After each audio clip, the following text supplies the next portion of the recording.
Estudiantes, aprendices, curiosas y curiosos de las prácticas del lenguaje, bienvenidos a un nuevo video. En esta oportunidad lo que vamos a hacer es presentar la segunda parte de lo que tiene que ver con la estructura del lenguaje, el estructuralismo de Saussure, el signo lingüístico y completar aquellos temas que ya hemos visto en el video anterior que tenían que ver con cómo se conformaba la ciencia de la lengua, imagen acústica y concepto, significante y significado. Aquí lo que vamos a hacer es descubrir o tratar de entender cuáles son las diferencias entre la relación imagen acústica, significante y significado, por qué se dice que el signo es arbitrario y qué tiene que ver con la linealidad del significante. Antes de empezar, quiero presentarles el libro de donde yo saco todo. Este es el libro original, obviamente que está traducido. Es el curso de Saussure, el lingüista que creó esto del signo lingüístico. ¿Por qué lo presento? Porque esto no es internet. Este es el titular de esta cátedra, Ferdinand de Saussure, traducido al español, no hablo suizo, y aquí está todo el curso de la lingüística moderna. Ahora sí, comenzamos con la segunda parte de este video.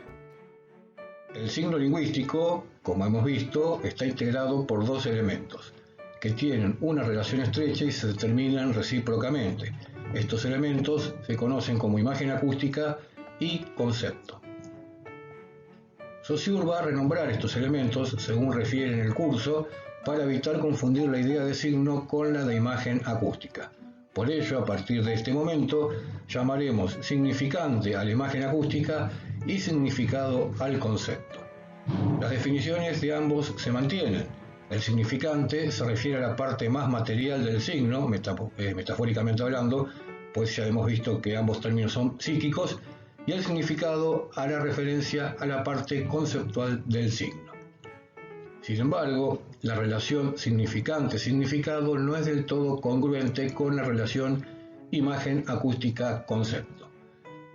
Estos últimos, la imagen acústica y concepto, eran llamados los dos elementos que conviven en el signo, es decir, existían como unidades separadas que se reunían para formar un conjunto.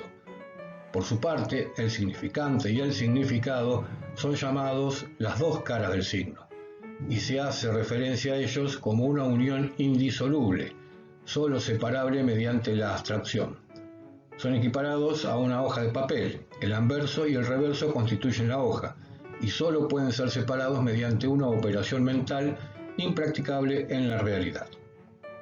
Para que quede más claro, recordemos que la imagen acústica es el sonido que viaja por el aire como un elemento que va a influir en nuestra mente formando el concepto que es la imagen que se forma precisamente en nuestra mente y por eso se pueden determinar como los dos elementos que conviven en el signo, mientras que significante y significado implica que la operación se hace prácticamente al mismo tiempo y por eso se llaman las dos caras del signo y no se pueden separar. Unión indisoluble, solo separable mediante la abstracción.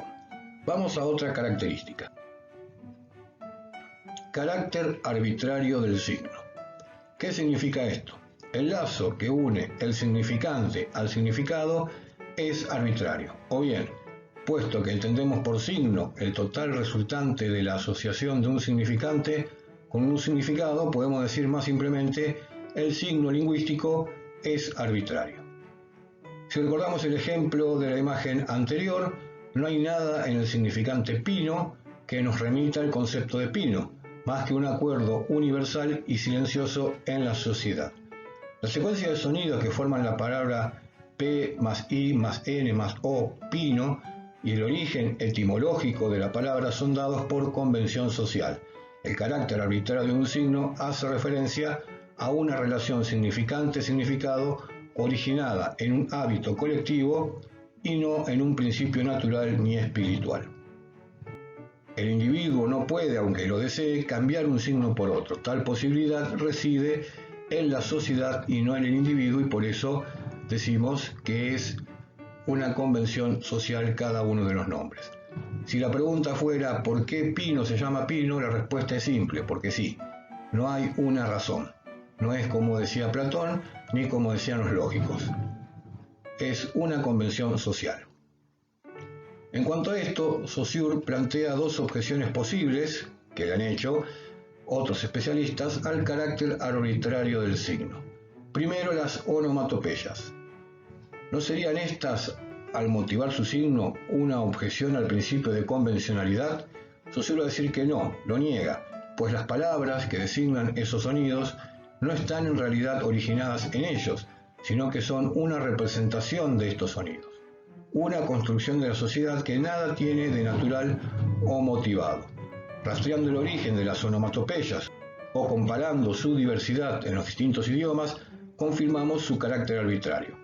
Es decir, todo aquel signo lingüístico que trata de representar un sonido, supónganse el disparo, el famoso bang, va a ser diferente según la cultura y el idioma en el que se habla. Por lo tanto, no hay una relación que motiva a la palabra, o mejor dicho, no hay ninguna relación que motiva desde el sonido a que la palabra se escriba como se escribe. Y la otra objeción tiene que ver con las exclamaciones. Si un suceso abrupto nos sorprende, las interjecciones que emitimos espontáneamente, ¿en qué medida participan del concepto de arbitrariedad?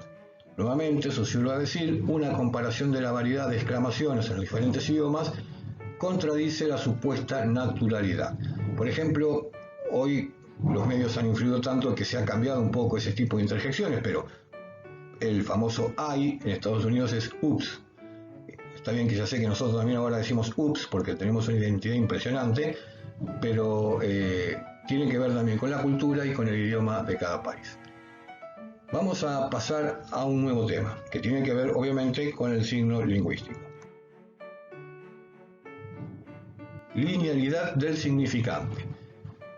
El significante, recuerden que es la parte de arriba del esquema que hicimos en la diapositiva anterior, por ser de naturaleza auditiva, se desenvuelve en el tiempo únicamente y tiene los caracteres que toma del tiempo. A representa una extensión y B, esa extensión es mensurable en una sola dimensión, es una línea. Saussure contrapone el carácter auditivo de los significantes de la lengua a los significantes de otros sistemas, por ejemplo, sistemas visuales como las señales con banderas o las señales luminosas navales. Los significantes de la lengua se desarrollan en el tiempo sucediéndose como los eslabones de una cadena, con una extensión finita, mensurable, es decir, se puede medir, tienen caducidad y a diferencia de la escritura, su existencia es efímera. Vamos a ver un ejemplo más claro. Sistema visual, tenemos aquí una imagen que representa el ave fénix y vamos a ver las diferencias. Primero, A tiene una extensión indefinida. ¿Por qué? ¿Dónde comienza la imagen? ¿Dónde termina? ¿Cómo mido su extensión? ¿Desde dónde hasta dónde? Cada uno lo va a hacer de diferentes maneras. Si juntamos 10 personas en distintos lugares que vean la misma imagen y se le pregunta dónde comienza, seguramente las coincidencias van a ser mínimas, porque no tiene una extensión definida como puede tener un signo lingüístico. Y B tiene más de una dimensión. Ya sabemos que las dimensiones en las que nos manejamos en nuestro universo son 3. De arriba hacia abajo, de derecha a izquierda, de adelante hacia atrás. En este caso, la imagen tiene 2, ancho y alto. Por lo tanto, hay más de una dimensión y en tanto el signo lingüístico tiene una sola dimensión, va hacia un lugar, es una línea. Ahí tenemos de nuevo la palabra pino, P más I más N más O igual a pino, y evidentemente forma una línea que va de izquierda a derecha en nuestra lengua, el español, otras lenguas es al revés, pero siempre es una línea. Continuamos. Identidad relacional. El signo lingüístico no puede ser tomado con sus dos caras escindidas más que por una mera abstracción, esto ya lo vimos anteriormente. Es una totalidad. Cada uno de los pares significante-significado forman una unidad de la lengua, un elemento del sistema. ¿Cómo identificamos estos elementos? Por su valor. ¿Cómo sabemos cuánto vale un peso? No hay nada en el peso que me diga por sí mismo cuánto vale, sino que lo sé por haberlo opuesto a otras unidades y establecer qué relación tienen con ellas. Así puedo saber que un peso es equivalente a 100 centavos, a la décima parte de 10 pesos o a 2 veces 50 centavos, pero no hay un valor esencial al peso, un valor en sí, más allá de su valor relacional. El valor de un elemento del sistema se obtiene por comparación con los restantes elementos de ese sistema. Se define por oposición. Por ejemplo, en la notación musical puedo conocer el valor de una figura mediante la relación con otras figuras. Una redonda es equivalente a 2 blancas, a 4 negras, etc. Pero, más allá del trazo que use para representarla, lo que me permite identificarla en el pentagrama es saber que una redonda no es una negra, ni una blanca, ni una corchea. ¿Podemos definir un signo de manera positiva diciendo qué es en lugar de qué no es? Y en realidad nos sentimos impulsados a remitirnos a su significado, que en apariencia resultaría esencial.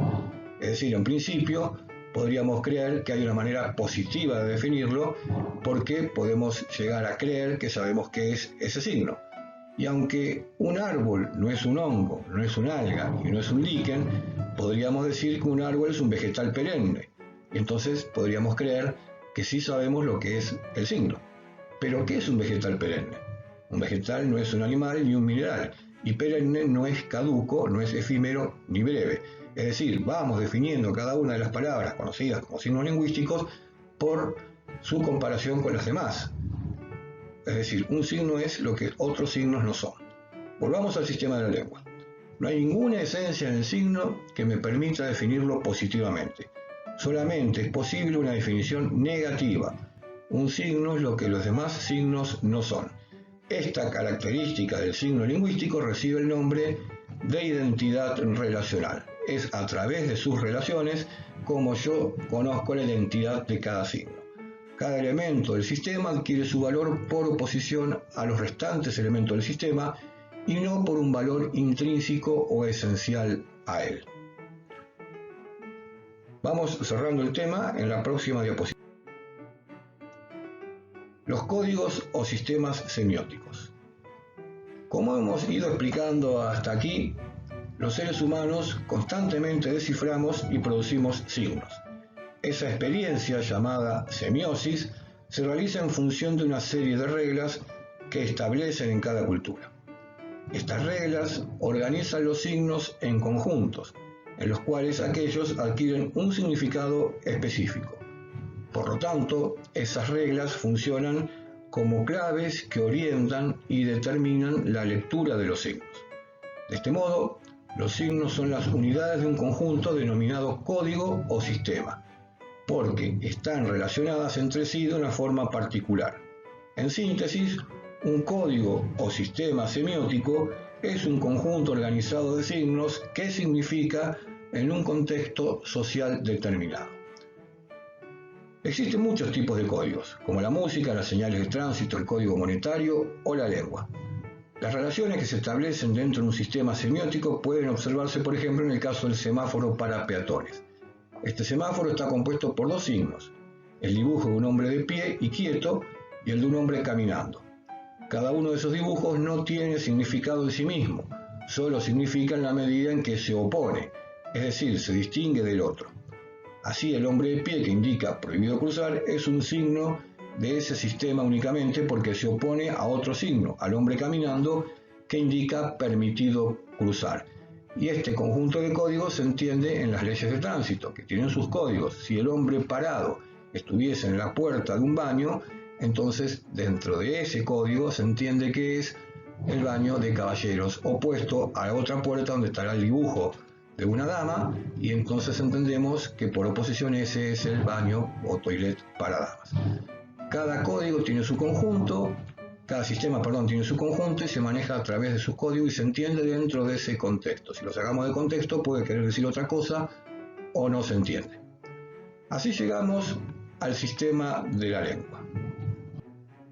La lengua, entonces, es un código o sistema semiótico, entre otros. Como dijimos, hay muchos, cuya unidad es el signo lingüístico.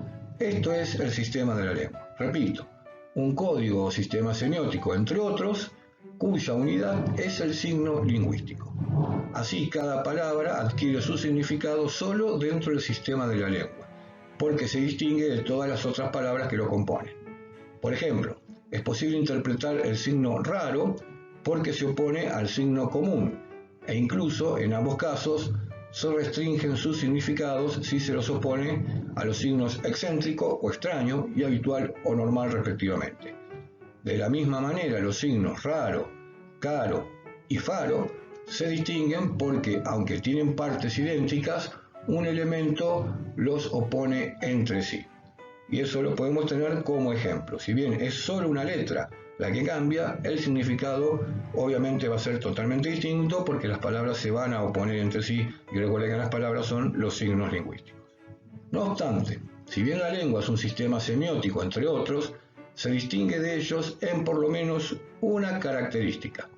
Los signos lingüísticos pueden expresar y relacionar ciertas ideas complejas, como la duración de un acontecimiento, lo que le va a ocurrir en el futuro o le sucedió en el pasado a una persona, objeto o lugar, por ejemplo, que los signos de otros sistemas semióticos no lograrían representar. Así, un conjunto de signos visuales como una fotografía puede expresar la misma idea que los signos lingüísticos. Llueve en una ciudad, pero no la idea. Durante todo un mes ha llovido en la ciudad a la que nos mudamos. Una foto no puede decir eso. Sí lo puede hacer el signo lingüístico, la oración, el conjunto, ¿verdad? Imaginen asimismo cómo podría un signo auditivo representar las ideas: el próximo verano quisiera conocer el mar. Es decir, a través de una melodía. ¿Se puede? Otra oración podría ser: la libertad es un derecho de todos los seres humanos. Como lo representamos eso en una foto, en un dibujo o en una melodía. Esta última característica de los signos lingüísticos y el considerable número de unidades que posee la lengua han llevado a muchos autores a sostener que es el sistema semiótico más importante. Sin embargo, otros semiólogos afirman que, por ejemplo, en un cuadro o una sinfonía existe una organización del sentido que no pueden comunicar las palabras, y todos habrán escuchado más de una vez la frase que dice: una imagen vale más que 1000 palabras. Bueno, hay semiólogos que sostienen esta afirmación que acabo de dar. No, las palabras no siempre pueden reemplazar una imagen, un aroma, un sentimiento.